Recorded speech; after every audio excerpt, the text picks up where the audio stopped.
welcome back to Quartzlight, your car brochure channel. Today we'll be looking at the SAAB 900.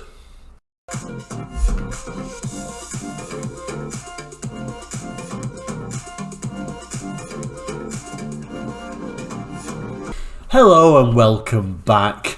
Quartzlight, if you don't know, we're a car brochure channel, and if that's your thing, please do subscribe.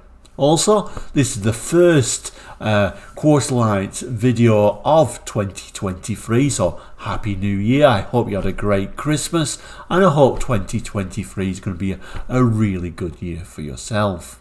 Anyway, back to today's episode, the SAAB 900, first introduced in 1978. Today we're going to look at the first generation, and this is a 1983 brochure for the SAAB 900. Don't adjust your set, the top is pixelated, just the design of the brochure. I don't know why they pixelated it, but there we go. Anyway, let's have a look at today's brochure and see what we can see. So here we are, today's brochure. Like I said, 1983 at the UK. So this is going to fall under the first generation of the SAAB 900, which, like I said, was introduced in 78 and ran till 93/94 when the second generation came in. This is what we today refer to as the SAAB 900 Classic, original generation, which was based on the SAAB 99 chassis, although the front end was actually lengthened for safety more than engine sizes, and I think it was mainly to do with US regulations more than anything. But SAAB was always one of them manufacturers that was pretty high on sort of safety standards, I guess a little bit like Volvo from the same country. So it was available as a 2 or 4 door saloon or a 3 or 5 door hatch. It was front engine, front wheel drive, and this particular brochure is more concentrated on the turbo version, the sort of performance version at the time. There was also a convertible, but this particular brochure would predate the convertible. This brochure, like I said, is 83. The convertible came out in 86. And as we open the brochure up, it's a strange brochure, this. I'll start off by saying that because it is so wordy. It's almost like a magazine than a brochure itself. So it is a strange one. Like I say, concentrate on the SAAB 900 Turbo in particular. So because it's such a wordy sort of brochure, we can't really go through all of it. So we'll just kind of like pick out some key points as we go along. And it was quite a quirky car, wasn't it, the SAAB 900? It was a love it or hate it design. I always remember my dad saying at the time, it was such an old-fashioned looking car in the 80s. And, if you compare this to things like Sierras and etc., it certainly did look a little bit out of place and certainly a little bit old-fashioned, but a very strong, well-built vehicle. I do like them. I've owned Saabs in the past, so I do particularly like them. Sad that it's no longer a manufacturing production. Let's blame GM for that. They really killed Saab off, sadly. Eventually we do get to this nice sort of shot of this 900 Turbo. Unusual really that it's kind of like there was hatchbacks, there was saloons. This is a saloon, but it kind of like almost looked like a hatchback. An unusual design vehicle with these turbo wheels. You can see how the turbo badging would appear in 83. We'll have a close look at some of these shots, and we'll have a look at a bit of this writing as well. First position picture shows us how this turbo badge would appear in this front grille design. It also shows you can just about make out a little wiper there, a more conventional headlight wiper than what was used on the 99. I'll pop a little picture up at the side to show the 99s was kind of like a more of a push wiper, which I did prefer. A lot more simpler sort of like technology, but I did actually prefer the 99's wiper. Yeah, that's a little bit geeky, isn't it? And then we can see how these rear lights appeared as well. Quite a blocky rear light, really. On the back, we can also see this spoiler on the back, how it appeared for the turbo models. So strangely at the side here, it's kind of like going into detail how it's kind of like there's nothing on there that doesn't need to be on there, basically. It's a car that's saying it's a car to do a job. So it's saying, you know, it's still the functional requirements that guide the styling. This applies to everything from the lines of the body to the design of the most humble switch. So a very functional Swedish idea of everything having its place rather than something thrown on there that really is for looks only. And I quite like that philosophy, I must admit. And we get to this page. Yeah, it is looking more and more like a magazine, isn't it? A hugely worded couple of pages, really just talking about braking and suspension, your disc brakes all round, etc, etc. No time to go through all this, unfortunately. And we get to this strange page when the car you're driving feels as though it's an extension of yourself. That's the car for you, apparently. And then we get this nice sort of image of the controls, which we'll certainly have a look at. So yeah, the interior, all very thoughtful, all very well laid out. Turn switches for the lights. You can see that little turbo boost gauge on there. Everything very thoughtful, even down to all these switches. Apparently, the switches you use most often was closest to the driver. And a radio very high up, days before the controls on the wheels, so they tried to put this high up so you could change the station and you won't really have to move your head too far down from the actual windscreen. So another little clever, thoughtful layout. We'll have a little bit of a zoom in on these smaller pictures too, I think. So it's saying here the driver's mounted rear view mirrors are adjustable from the inside, electronically operated on the more exclusive models. And then we've got this very typically SAAB thing of having the key at the next to the gear lever. It says central console with all starting controls logically arranged. Kind of said to be a bit of a safety thing, moving those controls away from the steering wheel, which would come towards you in the event of an accident. And also you could lock in gear with this ignition here as well. A very sort of SAAB thing to do. I sometimes think SAAB just wanted to do things slightly different for doing things a little bit different, but certainly makes it a bit more unique for sure. We've got also here a front center console with storage compartments and space for amplifier, for instance. The amplifier shown in this picture is not standard equipment, of course. And then this nice little diagram of what we've just looked at for that dashboard. It says the fascia is divided into 3 logically arranged zones. These are the light zone, the instrument and supervisory zone, and heating, ventilation and visibility zone.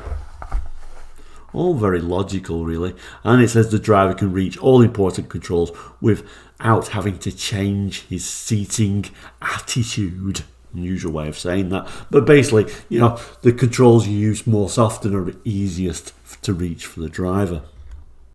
Sorry, I was just taking a step back then, but I kind of like just looking at this and just kind of like just realise then before I turn the page, there isn't actually a oil pressure gauge, is there, on there? We should think there would be with all these gauges and controls, and particularly being the type of vehicle it is.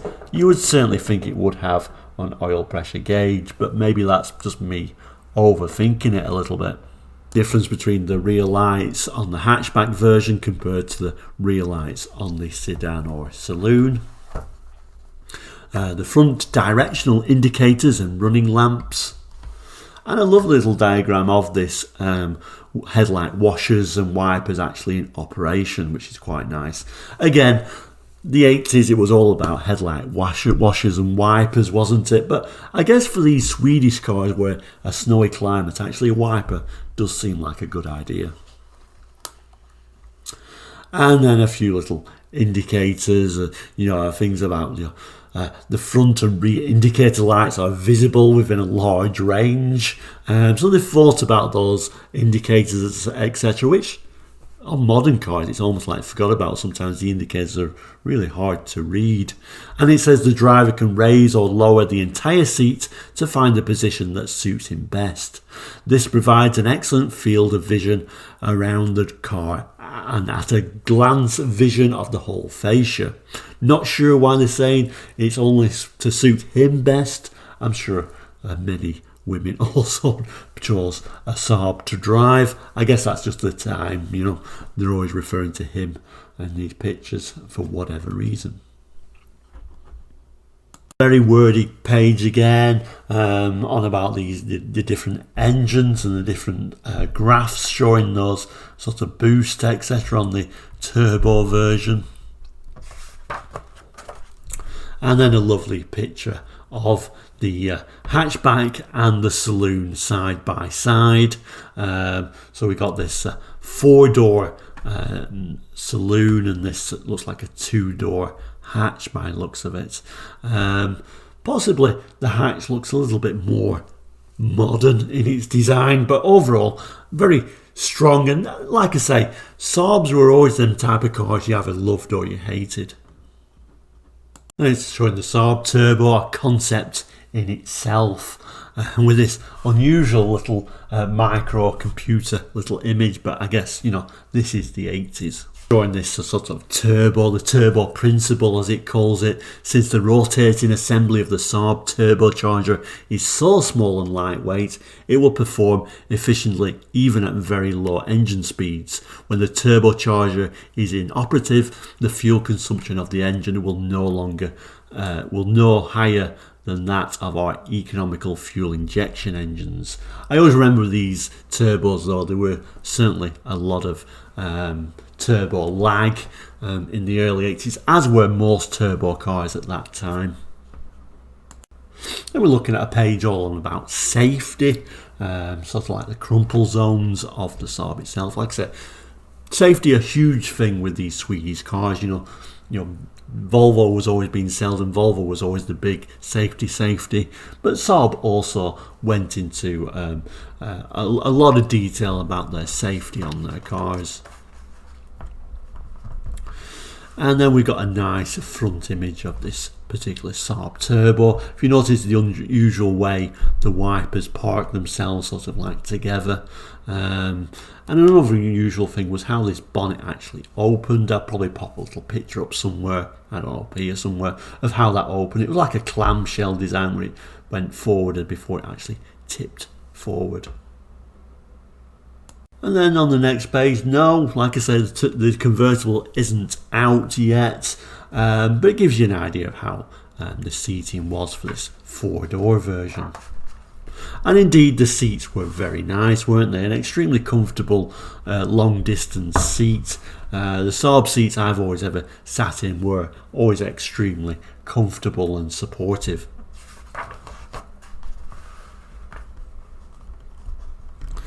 And yeah, I did tell you, didn't I? An extremely wordy little brochure, some little bits about economy, etc., etc. on this page. And then a little bit of a word on heating and ventilation. And then it shows this little diagram about the heating and the ventilation. So the blue, of course, will be the ventilation, how it flows. The orange, it doesn't really tell you here actually. Does it actually say anything at all? It says preheated and clean air is distributed uniformly through the interior through 13 outlets. But I think the orange is really talking about the heat, because I don't think those middle 2 vents actually sent any sort of heat through the car. I think they were just purely ventilation. Saab experts, or if you've currently got a Saab, did they actually throw any heat out of them vents? I don't think they did. I think they were just cold air, which was a weird little thing at the time. And then sort of like the practicalities of it all, you know, how much room you can get in, you know, folding these rear seats back and you're getting lots of space. So making sure that it's, you know, it's also a practical car as well at the end of the day, and a relatively easy car to live with. And then it gives you sort of the examples of all the models, not just the turbos on this pack page, but we'll have a quick look through all these different versions. These are the cars you should test on the road. Model range Saab 900 for 1984. So we've got the Saab 900 with a single carburetor engine. It's talking about the Saab 900 GL 4-door model. The Saab 900 with twin carburetor engines. So we've got a GLS 3-door, GLS 4-door and GLS 5-door. Then we've got the Saab 900 with fuel injection engines, so the GLI 4-door, the GLI 5-door and the GLE 4-door. And then the turbos, which what this brochure is primarily looking at. So we've got a turbo with 3 doors, a turbo with 4 doors, a turbo with 5 doors, a turbo special equipment 3-door and the CD 4 doors. So yeah, so an interesting little brochure. Sorry I couldn't go into great detail, but like I say, it's such a wordy brochure, this particular one. I just didn't have the time to go through every bit, or when I say I didn't have the time, I didn't think people would want to spend an hour of me wittering on about a car brochure. But anyway, 1983 is when this particular brochure was stamped, and the GB England, it said UK 1, and there we go, Saab Scania. There we go, the Saab 900 Turbo, certainly a great car, very well built, and particularly in turbo guys, it was really the one to have. I always remember in the 90s everyone used to say, oh, it's going to be this amazing future classic, it's going to be worth tens of thousands of pounds in the future. Buy one now, put it away in your garage, forget about it, it's going to be a great investment. It never really happened, did it really? Kind of like, yeah, nice ones are certainly worth some money, but it never became this great financial investment that everyone used to go on about. But having said that, like I say, a great car nevertheless, and if you can find a nice one, I'm sure it would be a lovely car to keep. If you've got any memories, like I say, jot them down in the comments. Please like and subscribe, as that really does help the channel, and we'll see you very soon. So take care and goodbye.